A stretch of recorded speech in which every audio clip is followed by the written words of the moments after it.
Informes.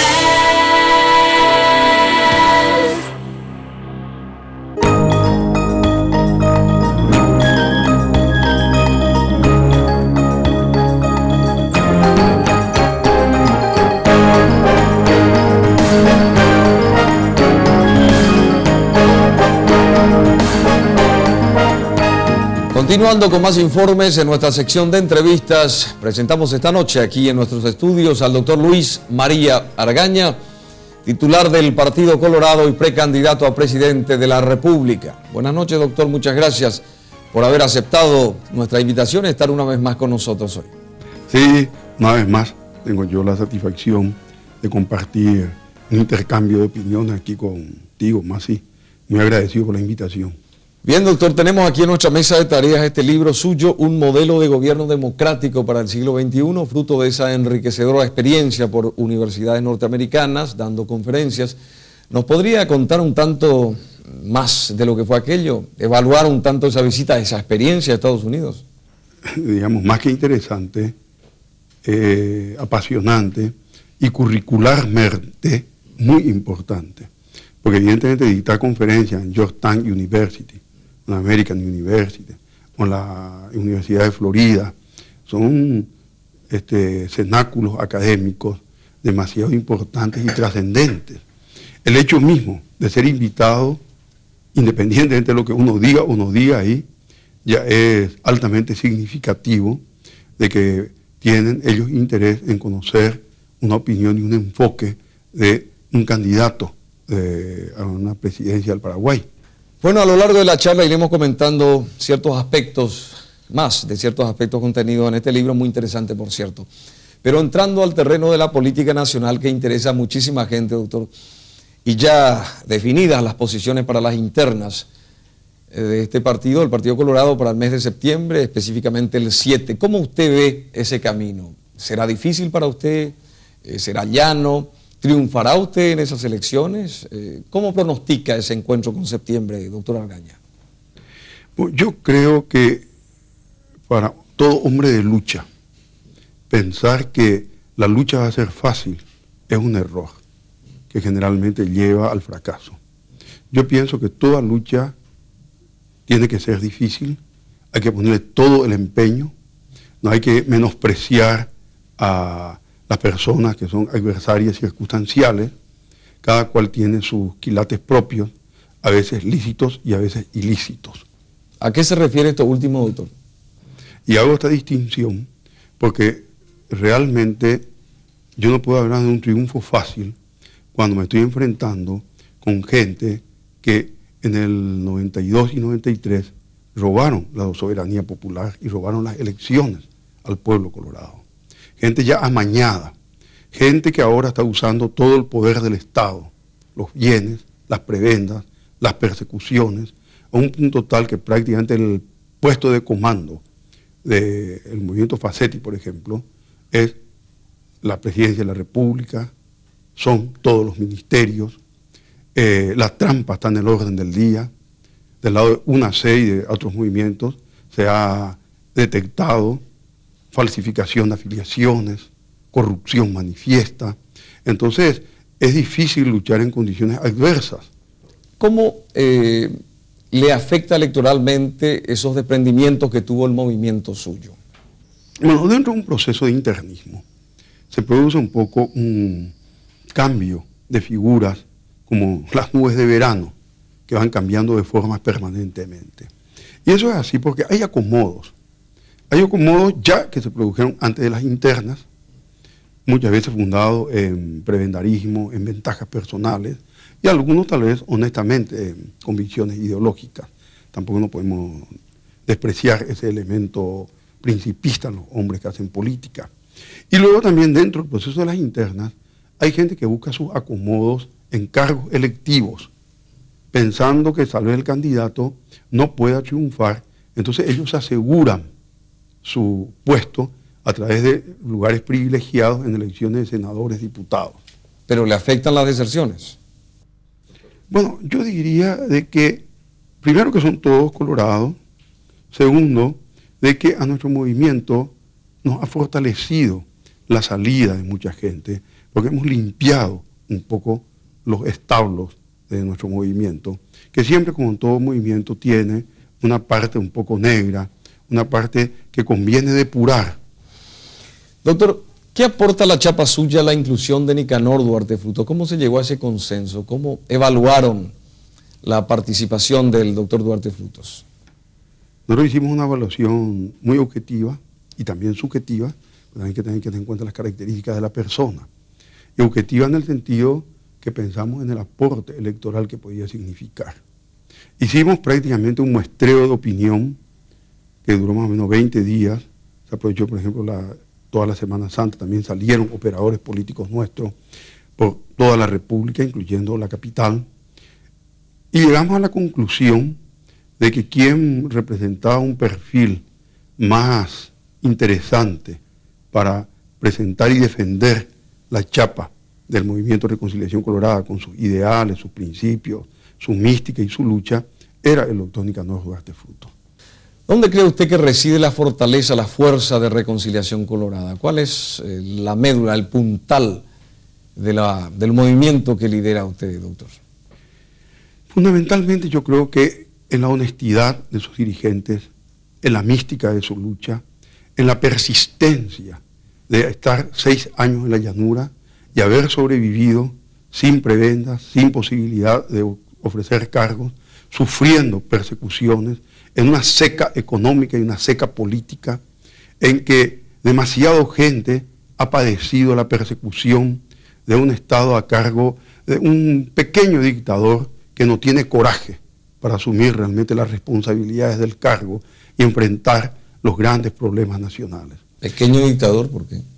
Y pequeño dictador porque no es un dictador formal, porque los dictadores, a pesar de que no estoy con las dictaduras, requieren también coraje. Y esta persona, su ilegitimidad de origen, su respuesta a ser el personero de gente que robaron elecciones y haber estado sometido durante 3 años y medio al poder y la influencia de quien le puso en el cargo, que era Lino Oviedo, revela su total falta de coraje. ¿Cuál cree usted, doctor, que será su adversario más duro en estas próximas internas? ¿Oviedo o Facchetti? Bueno, los dos son duros porque los dos son tramposos y antidemocráticos. Son antidemocráticos porque los dos robaron la soberanía popular en marzo del 93, después de la victoria del 27 de diciembre del Partido Colorado y del auténtico pueblo colorado. También son duros porque han manejado y han coparticipado, porque Oviedo es totalmente corresponsable y coautor de todos estos 3 años y medio en que se ha esquilmado al pueblo paraguayo. Y son antidemocráticos, sobre todo Oviedo, porque él ha pretendido, a través de un golpe de Estado, transformar una situación jurídica para salvar su puesto. Y son anticolorados porque han querido entregar el gobierno a la oposición. El 22 y 23 de abril significaba la caída del Partido Colorado. Si es que los parlamentarios colorados, juntamente con otros, no convocaran al pueblo a una resistencia cívica y ciudadana para evitar una perversión de los valores democráticos. Muy bien, esa frase suya de que un colorado malo es mejor que 100 liberales buenos, ¿no suena un poco maniqueísta, doctor? No, esta es una frase que hay que tomarla, primero, como respuesta a una pregunta. O sea que hay que conocer la pregunta, en qué circunstancias se dijo. Y segundo, hay que tomarla también como un grito de guerra. El grito de guerra muchas veces es una arenga para las posturas de combate, de resistencia y para las posturas políticas. Pero no precisamente es una expresión gráfica, es lo que se llama una metáfora. Y bueno, pues explícanos bien más a profundidad. Bueno, y yo considero que los hombres pueden ser buenos o pueden ser malos, pero la ideología que aplican o los principios que se sustentan hacen que sean malos, porque la doctrina liberal es mala, es insana para la democracia, es insana para la economía, es insana para el pueblo. Entonces, un colorado que va a sustentar la teoría colorada, la doctrina colorada, que es de redención de los valores sociales, siempre va a ser bueno y mejor gobernante que 100 liberales juntos. Doctor, ¿por qué en estas luchas, en estos discursos electoralistas, la agresión se tiene como bandera? Eso le quería preguntar hace tiempo. Bueno, yo siempre parto de la base de esto, ¿verdad? De que la vida es como un espejo. Si uno le sonríe a la vida, el espejo se sonríe. Si uno le pone cara de enojado, el espejo pone cara de enojado. Bueno, entonces, ¿qué pasa? Que la agresión comienza de los otros campos. Entonces, cuando uno ve un rostro agresivo y agrio, entonces uno también tiene que responder como la imagen del espejo. Pues no puede quedar indefenso ante las agresiones. Es más, la agresión no solo es de palabra, es peor. Cuando se echa a funcionarios públicos por el coraje de decir que son argañistas, entonces es una agresión que tenemos que denunciar. La denuncia tiene que ser enérgica.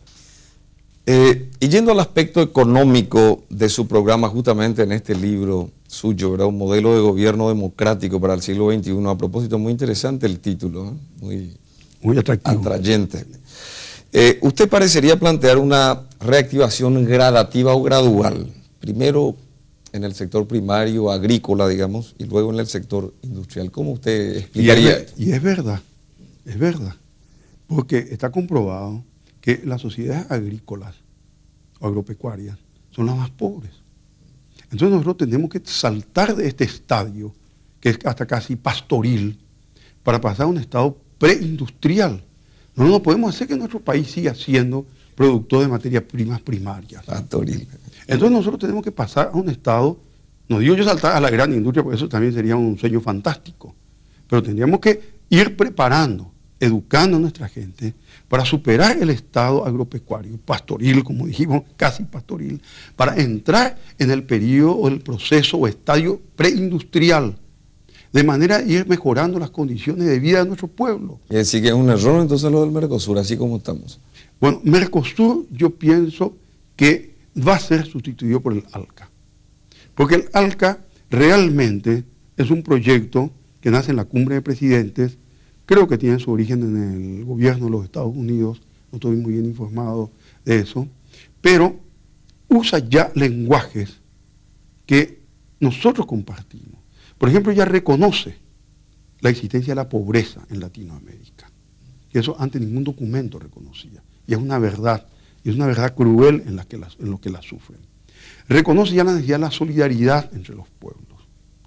Usa términos como, por ejemplo, de que el fuerte debe ayudar al débil para que haya un equilibrio en el manejo de la humanidad.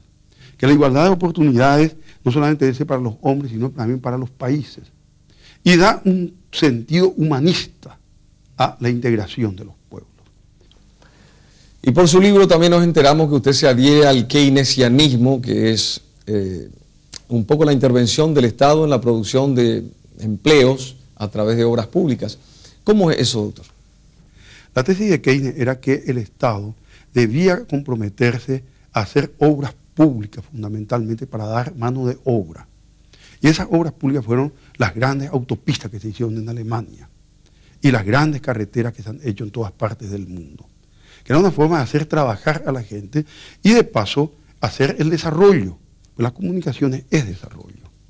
Y entonces lo que debiéramos hacer en el Paraguay es, por ejemplo, pavimentar toda la República y haciendo 10 nuevas fábricas de cemento, privado del Estado, no interesa, pero que produzcan cemento y pavimentemos con cemento y hagamos rutas, porque si no el país está todo aislado.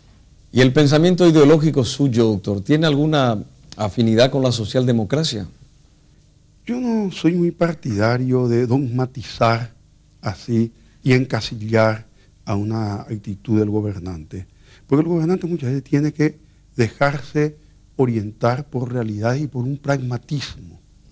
Entonces yo no quisiera encasillar nuestra postura en la socialdemocracia, ni tampoco en dogmas, como diríamos en las encíclicas papales. Si bien yo reconozco en mí una fuerte influencia de las encíclicas sociales de la Iglesia. Tampoco eso no quiere decir que soy demócrata cristiano, ¿verdad? Pero yo creo que se puede recoger lo bueno que tengan doctrinas como la doctrina social de la Iglesia, como la socialdemocracia, y en fin, de otros tipos de orientaciones políticas, recogiendo todo lo bueno que beneficia al país. A nivel internacional, usted plantea en su libro una alianza contra la pobreza, la manera de la Alianza para el Progreso de John Kennedy. ¿Cómo se jugaría eso con el Mercosur, digamos, ¿verdad? Y bueno, y eso es el ALCA. Esa es la Alianza Latinoamericana, la alianza de que habla la cumbre de presidentes que se tiene que reunir en Miami, que se reunió hace 2 años. De libre comercio, ¿verdad? Es la Alianza de Libre Comercio, por eso ALCA, pues, la Alianza de Libre Comercio Americana, que busca combatir a la pobreza precisamente con aquellos conceptos que yo había señalado, de la solidaridad, de reconocer que existe la pobreza, y combatir esa pobreza con igualdad de oportunidades, con fortalecimiento de los débiles, reconociendo las desigualdades entre las naciones, que es lo que nos hace el Mercosur. Yo pienso que el ALCA es más justo que el Mercosur. Doctor Argaña, por último, el 7 de septiembre, los colorados que voten por usted, ¿lo votarán por su carisma o por sus ideas? Yo creo que la gente tiene múltiples motivaciones por las cuales votan. Entonces no podemos reducir a 2 temas. Algunos votarán por el carisma, otros votarán por el proyecto, otros votarán simplemente por la bandera, otros votarán porque les gusta el discurso, otros votarán porque tienen fe y esperanza en una vida mejor, otros votarán porque pueden ver en el candidato firmeza, coherencia, honestidad, que es muy importante en este momento, que la quiebra moral es total en el Paraguay. ¿Sigue habiendo mucha corrupción aquí en nuestro país, en el Paraguay, doctor? Cuando la cabeza está podrida, todo el cuerpo está podrido. Y si la cabeza es corrupta, si la cabeza es deshonesta, ¿cómo puede dar lecciones de honestidad? ¿Y cómo puede pedir honestidad a la policía, al ejército, a los recaudadores de impuestos, al pueblo ni a nadie? Entonces, lo fundamental es que la cabeza no esté putrefacta, que no esté corrupta, que no esté deshonesta. Yo creo que eso va a ser uno de los temas que va a tener el pueblo paraguayo y también el pueblo colorado cuando sean las votaciones para el pueblo paraguayo en mayo del año que viene y para los colorados en septiembre de este año. Bien, doctor Argaña, muchísimas gracias por haber vuelto a estar con nosotros aquí en nuestro centro de televisión y en esta noche en particular. Muchas gracias. A vos, muy amable.